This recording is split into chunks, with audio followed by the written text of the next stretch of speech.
I'm going to be doing the splinting practical right now.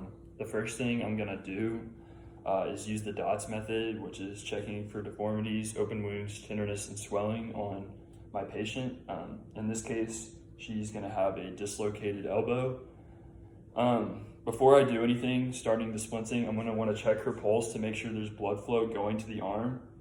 Because if there isn't, you're going to have to carefully straighten her arm out because blood flow is obviously needed in the arm. So I'm going to check that. She does have a pulse of blood flow going through her arm. So the first thing I'm going to do is take one of 3 rags, and I'm just going to drape it over right here. And then we don't have any real splinting boards, so we just kind of made these, and they're going to go diagonal across the elbow there. She's going to hold the bottom one because I don't have a bystander to help me kind of hold it in place. And then I'm just going to pull this one over and then tie a half hitch on the bottom.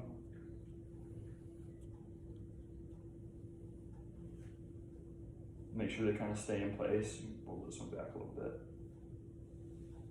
And then you're going to want to tie off a knot on the top. You don't want it to be too tight because you don't want to cut off the blood flow that she does have right now. So just tight enough to keep it in place.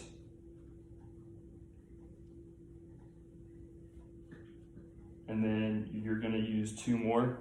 I guess we don't have any bandages, triangle bandages, so we're using these rags. And then you're going to make one at the top and one at the bottom, just tie knots to hold it in place.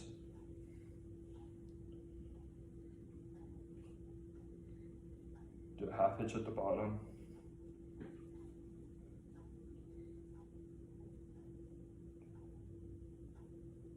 And then tie off a knot on the top. Not too tight. And then you'll do it one more time at the bottom.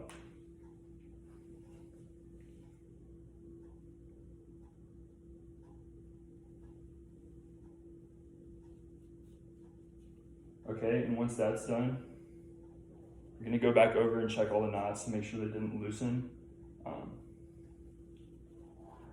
Just so that it's nice and secure and you don't have to worry about readjusting it. So they're all tight now. And then once you're done, you're going to recheck her pulse and make sure that there's still blood flow going to the arm. The rags are kind of long here, so you can tie them off into bows or whatever. And then if this is a real life scenario, I'd either use a sling or fashion a sling to hold her arm in place so that she's comfortable and not having to use, I guess, muscle to hold her arm up or at an angle. But yeah, that's it for the splinting practical.